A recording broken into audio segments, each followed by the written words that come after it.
Halo semua, apa kabar? Ya, jumpa lagi dan saya Erwin Supandi dari Winner Stocks Indonesia. Mengawali minggu ini, ya kita diberi kabar gembira, ya.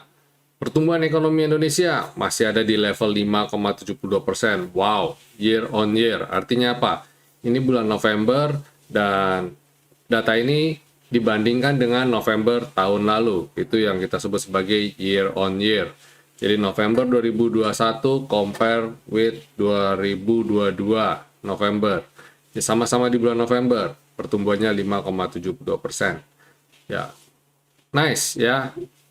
Pada dasarnya pertumbuhan ekonomi Indonesia masih robust ya. Dan ini setara dengan tumbuh 1,8% dari kuartal 2 di 2022. Artinya apa?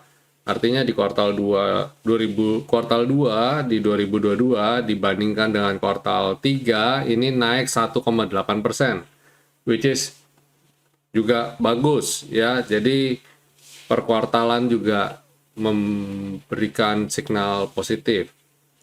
Hal itu menunjukkan bahwa pertumbuhan ekonomi Indonesia masih masih bagus banget, dan kalau modelnya seperti ini mungkin memang kekhawatiran kita agak terlalu berlebihan kalau berhubungan dengan resesi. Indonesia rasanya cukup cukup punya resiliency ya, cukup punya daya tahan yang cukup kuat.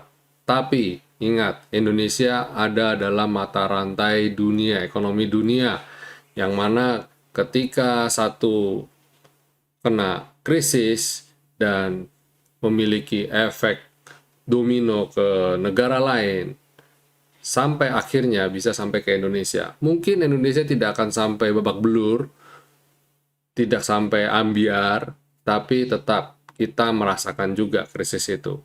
Ya, tapi setidaknya saat ini Indonesia masih dalam tren yang bagus, dan bahkan beberapa orang berpendapat bahwa Indonesia mungkin di tahun 2000 berapa? 2030 mungkin atau 2050 mungkin Indonesia bisa menjadi salah satu negara dengan ekonomi yang sangat-sangat kuat.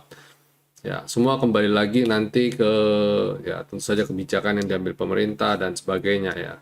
Ya, kita berharap pemimpin berikutnya bisa meneruskan tongkat estafet untuk membuat ekonomi Indonesia masih bisa tetap berjalan dengan baik ya. Dan ya, jangan terlalu senang kita mengawali minggu ini. Kalau dengan terlalu senang bahaya biasanya. Ingat, saya udah bilang dunia menanti data inflasi di Amerika, dan kemudian dari Eropa kemarin udah belum ya? England kalau nggak salah. Terus habis itu tentu saja China. Dunia juga menanti data dari China yang akan dirilis di hari Selasa ya, dan hari Kamis di Amerika. Jadi besok dan lusa Kamis itu IHSG berpotensi bergerak volatile. Jadi kita hati-hati ya, hati-hati. Dan ini kalau kita melihat data saya lihat ya bahwa pada akhir pekan kemarin ekspor China turun sejak 2020 ini 0,3 ya. Jadi ini impor juga turun jadi 0,7%. Jadi angkanya mereka cukup pesimis ya. Mereka cukup pesimis dengan kondisi perekonomian di China ya, terjadi pelambatan. Apalagi baru-baru ini kan kemarin orang pada bilang, oh China ada isu bahwa China akan melonggarkan kebijakan zero COVID. Tapi ternyata disanggah oleh pemerintah, oleh otoritas, bahwa mereka masih tetap berpegang pada kebijakan zero COVID, sehingga membuat harga minyak pembukaan Senin tiba-tiba ambiar ya. Diperdagangkan, bukan ambiar, malah naik ya minyak. Minyak mentah malah di New York melonjak 5%. Sebentar. Ya, di hari Jumat naik ke level 5% ya. Terus di hari Senin turun 9, jadi dari 92,81% turun jadi 90,53. sorry, 92,81 US dollar per barel menjadi 90,53 US dollar per barel. Ya, jadi benar tadi saya sudah baca, ada benar berarti ya. Jadi pembukaan Senin minyak turun. Ya, ini karena mereka melihat bahwa ekonomi mulai melemah nih ya, ekonomi especially dari data China.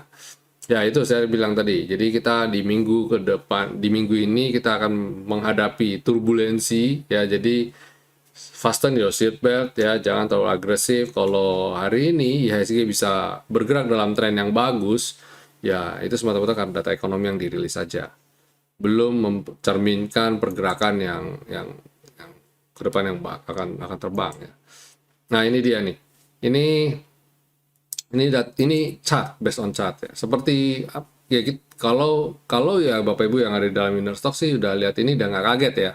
Setelah berapa kali nyoba support di V-line dan hari ini rebound, ya nggak kaget. Tapi saya juga sudah bilang bahwa pergerakan IHSG masih bisa berpeluang ada di level rentang ini 7.121 sampai dengan level 7.000-an ya, di level V-line ini atau 6947.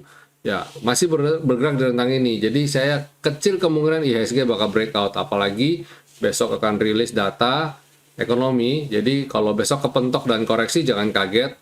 Umpamanya dia bisa overshoot, tapi biasanya bisa bikin rambut, habis itu dia tutup masih di level zona di sini ya. Jadi saya bilang jangan terlalu agresif lah pokoknya.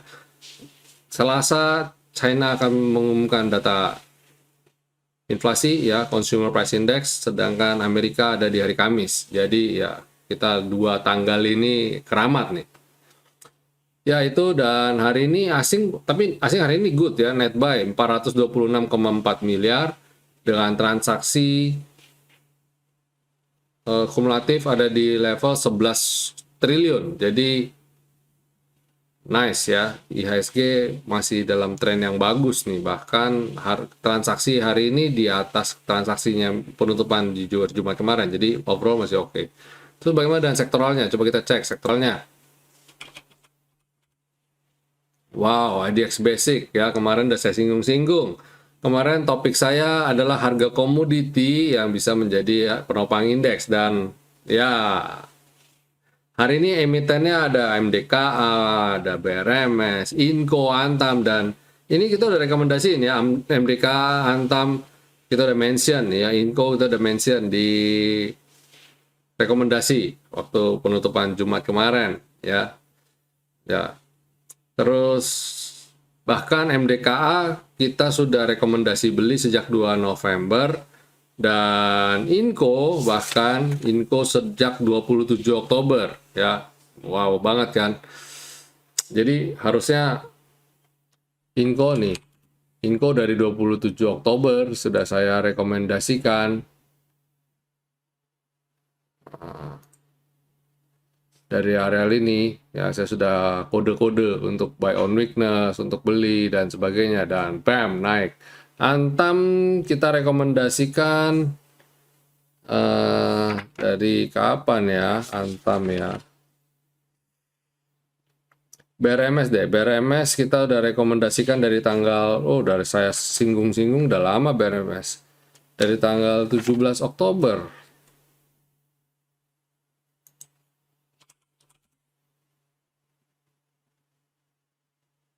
Dari sini udah kita singgung-singgung ya BRMS. Jadi harusnya semua dalam mineral masih oke banget ya. Ya tadi basic ya. Pada dasarnya ini kan masuk ke kategori sektor basic ya, masih dalam tren naik. Ini ada gap di sini, mungkin dia akan berpeluang nutup nih. Nah ini sampai areal ini. Terus habis itu ada consumer cyclicals. Wow, lanjut lagi ya. Terus kemudian sektor energi masih sideways. Belum memperlihatkan tanda-tanda dia akan terbang tinggi, tapi pada dasarnya ini juga oke. Terus habis itu sektor finance. Nah, rebound dari support ya. Mencoba untuk bertahan dia nih. Kembali rebound masuk ke dalam support. Terus healthcare tertahan areal support, bisa harapan kita bisa naik. Oh ya, by the way, kalau soal healthcare ini angka COVID naik, bahkan Pak Luhut mengatakan bahwa COVID dalam 2 bulan akan mencapai puncaknya. Wow, ngeri banget. Jadi sektor healthcare biasanya, ya ini sesuatu yang sebenarnya saya kurang suka, tapi ngumumin, tapi kalau angka COVID tinggi, sektor ini juga otomatis juga naik. Nyebelin kan? Ya itu kayak istilah kayak bersenang-senang di atas penderitaan orang lain gitu. Sektor industri juga mulai ada tanda-tanda pergerakan. Dia bertahan di support, mungkin kita boleh spek buy. Infrastruktur, wow, ini cakep nih ya, infrastruktur. Rebound dari support. Terus habis itu ada consumer non cyclicals kembali masuk ke dalam, dan properti. Nah, properti juga cakep nih ya. Properti. Dia mencoba untuk rebound walaupun masih ada tekanan, tapi saya lihat dia berpeluang untuk rebound juga nih. Ya, moga-moga bisa segera naik ya. Terus habis itu ada Tekno. Tekno masih belum oke, masih naik turun di sini. Dan terakhir transportasi. Wow, transportasi keren. Transaksi hari ini juga lumayan naik di atas rata-ratanya ya. Mulai kelihatan ada volume dan dia lagi disupport. Jadi silakan atur strateginya nih untuk sektor ini ya. Ini kalau bisa breakout lanjut lagi nih. Ini polanya bagus nih, double bottom. Atau mungkin kita boleh bilang cup and handle, tapi kayak saya enggak deh, double bottom kayaknya. Lebih cocok double bottom. Oke, itu kita punya market review ya. Sektoral, bahasan sektoral. Jadi jangan kaget kalau besok tiba-tiba dia swing dulu ya sebelum dia lanjut naik lagi. Jangan kaget ya.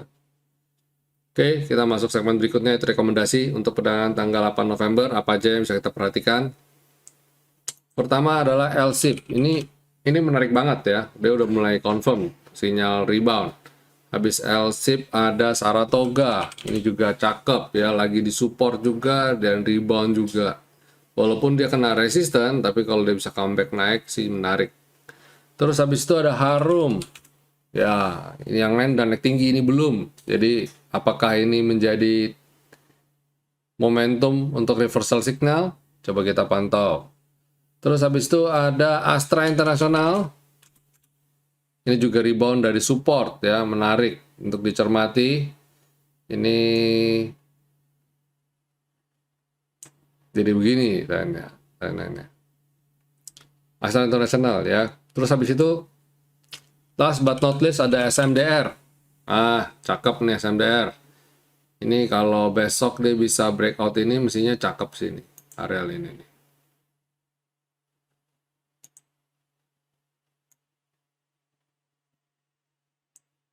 Ya, ini kalau dia bisa breakout ini sih cakep ya. Terus ya, itu rekomendasi kita untuk perdagangan tanggal 8 November 2022. Semoga apa yang kita bagikan bisa jalan semua besok ya. Oke, kita masuk segmen berikutnya, yaitu ulasan saham apa aja yang bisa kita bahas untuk perdagangan esok hari. Ntar kita cek.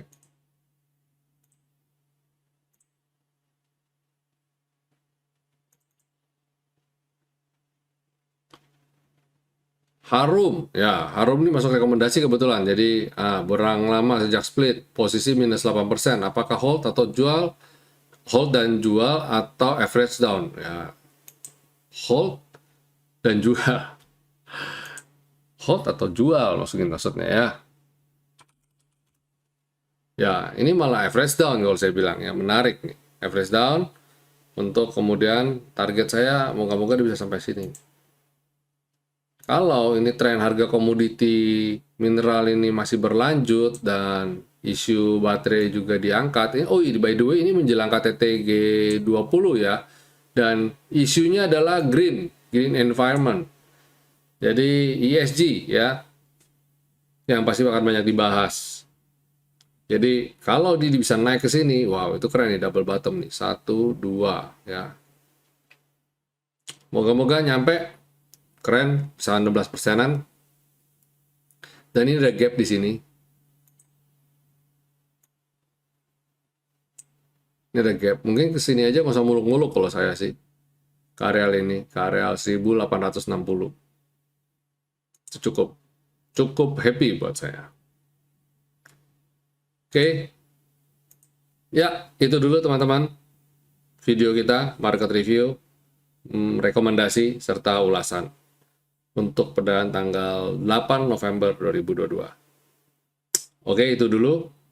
Enjoy ya istirahatnya, dan jangan lupa untuk bikin trading plan. Tanpa trading plan, better jangan trading dulu deh. Ya, bahaya, marketnya sangat-sangat volatile. Kita harus atur strateginya. Tapi saya yakin dengan nonton video ulasan ini, ya market review kita harusnya sudah ada gambaran untuk bagaimana sih kita harus trading dalam waktu dekat ini. Oke, sampai jumpa semuanya. Happy cuan, stay safe, stay healthy, and God bless you all. See you.